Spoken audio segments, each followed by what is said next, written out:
Learning that William Branham was in Texas, while claiming to be in Arizona, was the key that unlocked several doors, and finally started to finish out the edges of the puzzle that I had started to piece together so long ago. It was interesting to learn what William Branham was doing in Houston, and to learn the backgrounds of the men that Branham was working with. After hearing Branham's politically charged statements against African Americans, however, my curiosity grew to wonder why Branham would alter the dates of his own timeline during one of the most critical milestones in the civil rights movement. By 1963, the battle for civil rights was quickly spreading, and Dallas-Fort Worth was soon to become the epicenter. William Branham's mentor, Roy E. Davis, had a political stronghold in the area. Davis was a member of the Oak Cliff White Citizens Council in Dallas, a group that was very outspoken in their protests against President Kennedy and the desegregation of the school systems. As the head of the Ku Klux Klan in Texas, Davis himself was very outspoken. He publicly stated that he would, quote-unquote, rather die or be put in prison than to allow Negro children to be integrated with white children in the Dallas white schools. The FBI was already monitoring the White Citizens Council, recognizing the imminent threat. Almost 90% of the African American population of Texas was on the eastern side near Dallas, and when Dallas was ordered to integrate on January 27, 1958, white supremacists revolted.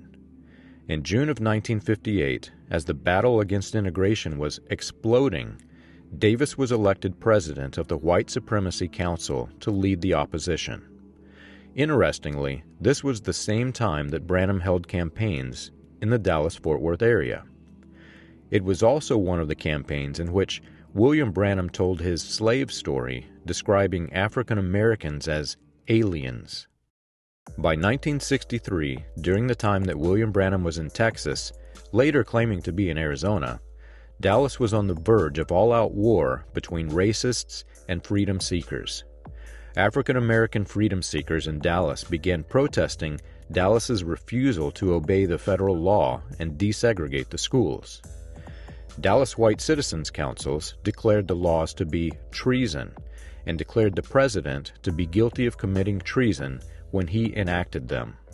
An FBI investigation found that the pamphlets were produced by the Dallas Indignant White Citizens Council, of which Roy Davis was also a member, and which formed in 1963, shortly after William Branham's trip to Texas. This group of men would later be arrested at the Dallas Trade Mart for suspicion of conspiracy. Shortly after the council was formed, William Branham began claiming that President Kennedy was violating the Constitution.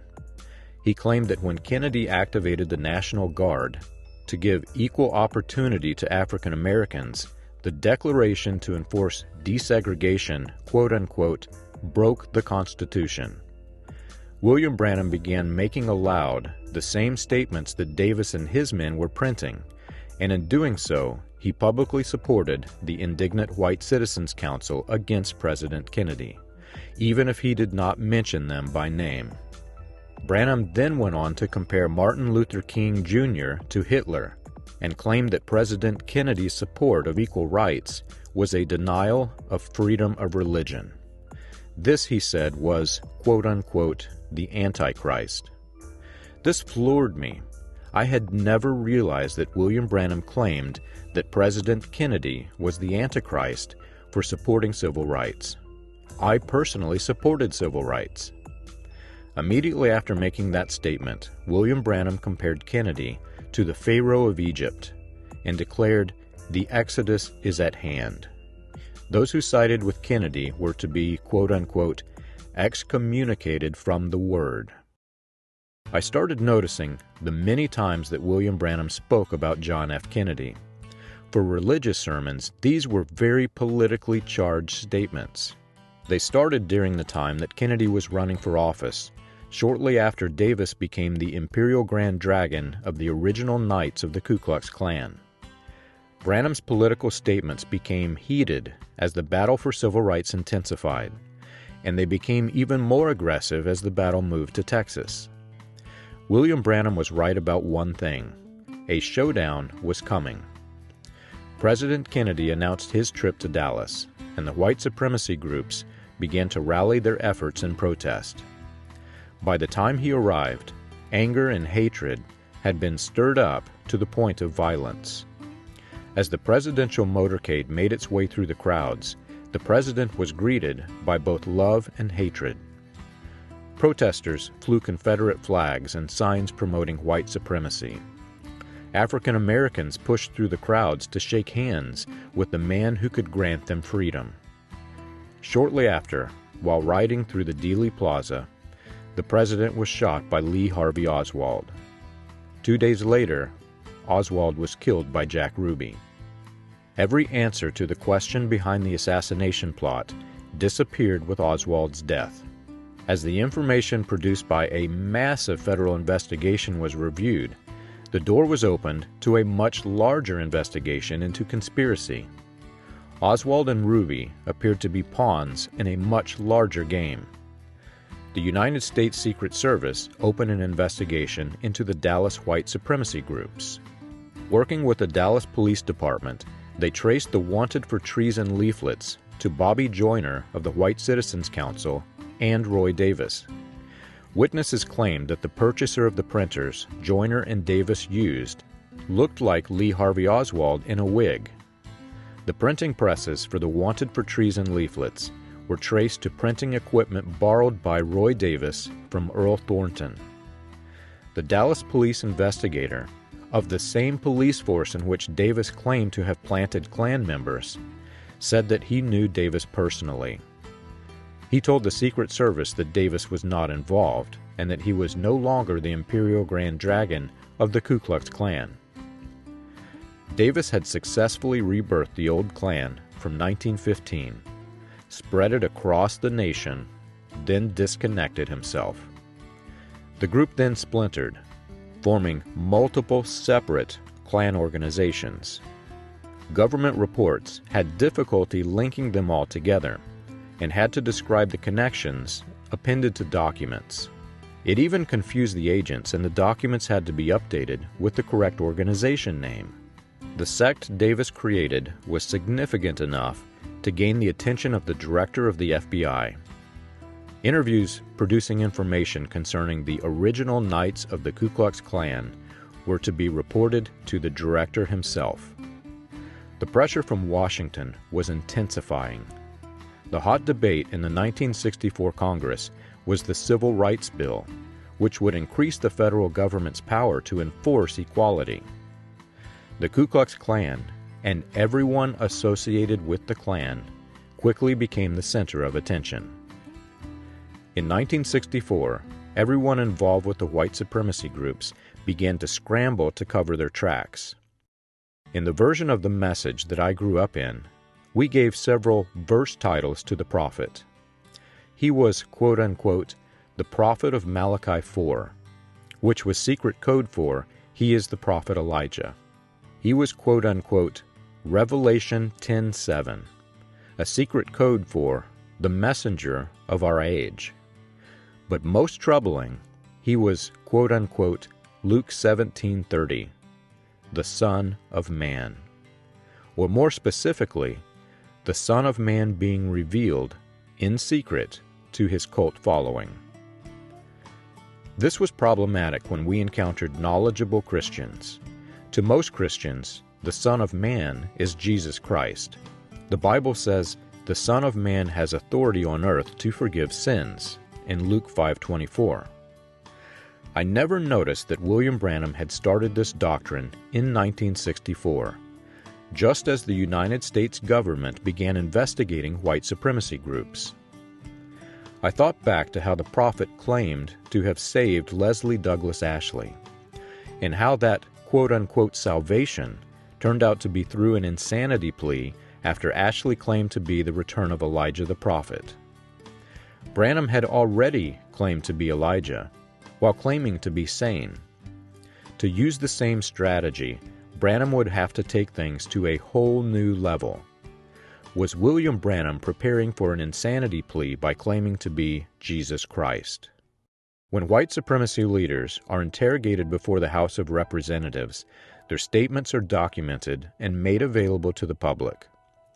This was fortunate for my sake, with regards to finding the final pieces to my puzzle.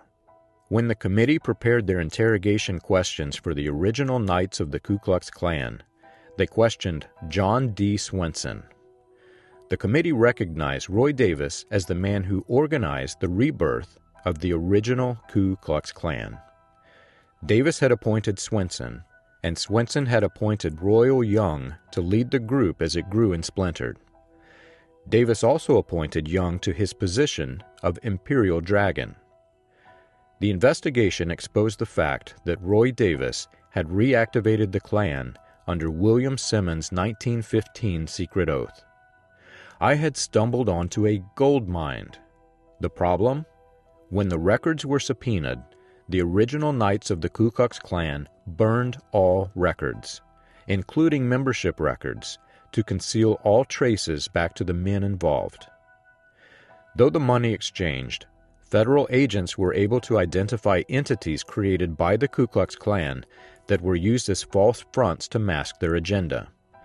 Leaders of the original Knights of the Ku Klux Klan were getting paid through the Louisiana Rifle Association. Checks signed by Ku Klux Klan leaders uncovered some of the hidden secrets. They were cashed in Shreveport, Louisiana, and in February of 1964, when Branham started his Son of Man doctrine, began distributing rifles for a wrecking crew. This was the Klan's term for those appointed to execute violent orders. I noticed something very disconcerting about the timing of the hearing. The hearings began January 4th, 1966, just days after William Branham was killed in Texas. Was there more to his death than we were told? Was Branham preparing to testify on behalf of the state? On December 24, 1965, William Branham died in Friona, Texas. An oncoming vehicle hit the driver's side of Branham's car, crushing him. He was taken to the Northwest Texas Hospital, where he died from injuries suffered in the collision. While his wife Meta was in critical condition, his body was sent back to Jeffersonville, Indiana for funeral preparation. His body was held from the grave until Easter of 1966. The burial, held at the Eastern Cemetery in Jeffersonville, was scheduled for April the 11th. The details surrounding his death, before and after, were troubling to those close to William Branham. After President Kennedy's death, Branham began to fear being shot with an infrared scope, and mentioned it in his sermons. In a letter seemingly threatening to expose all the details if not paid, William Branham's daughter also made disturbing statements.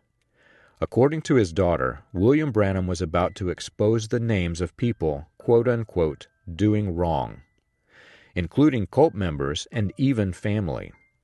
She claimed that he was very upset about the day of the crash, and argued with Meta about exposing many things and many names. According to Sarah, her father had amassed $3,113,676 plus $130,645 in stocks. Sarah, having inside knowledge, sent some of the information in a letter to expose men involved, and she mentioned some of the large transactions being made between leaders of Branham's cult. According to Sarah, things were not as they seemed within the religion her father created, and at the end of the letter, she threatened to have the law clean it up. But the most troubling statement for me was at the beginning of the letter. Meta Branham asked Sarah to, quote-unquote, take it with you to the grave. After approaching her and asking how much she remembered before the accident. Hundreds of people from across the country traveled to Jeffersonville, Indiana for Branham's funeral. Rumors were spread that he would soon rise from the grave on Easter, just like Jesus Christ, the Son of Man. Some noticed that the face of the body looked nothing like the man being buried. Even as his casket was lowered into the grave, the hopeful watched, waiting for the resurrection. But the skies did not part with rays of sunshine and hope. Instead, it rained. And as the day passed, so did all hope of the Son of Man, Branham, rising from the grave. It has been a long, long journey since that first day when I entered the Clark County Courthouse and began my research. I will never forget how overwhelmed I felt as I dug, page by page, through the volumes of courthouse records, or how shocked I was that all of the records survived the 1937 flood.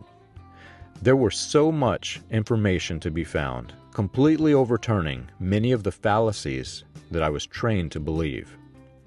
And yet, with all the answers that I'd found to questions that I had about the message, each answer raised more questions that may never be answered. There were so many areas of research still to be explored, so many interesting details yet to uncover. I could never look at the message the same way, especially now that I knew the dark secrets behind some of its political themes. Each event had two sides: the public appearance and what went on behind the scenes. I could not unsee that which I had already seen. We knew only what the leaders in the message wanted us to see, but there was much, much more to see. There is much more background information to the stories we were taught, and for the men who taught them. Each story paints a much different picture than the one that had been painted in our minds. There are so many more details missing about the events which have been lost to time, never to be found. My journey out of the message had ended, but a much, much bigger journey was only beginning.